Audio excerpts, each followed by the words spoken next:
Hello everyone, today I'm making a bird in air dried clay. I start by making a little ball with my hands and then I start shaping it with my fingers. Just slowly giving it the shape of a little bird.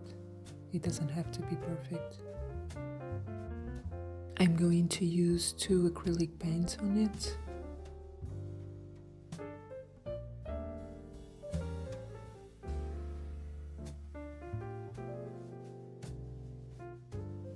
And here's the final result next to another bird that I've made before.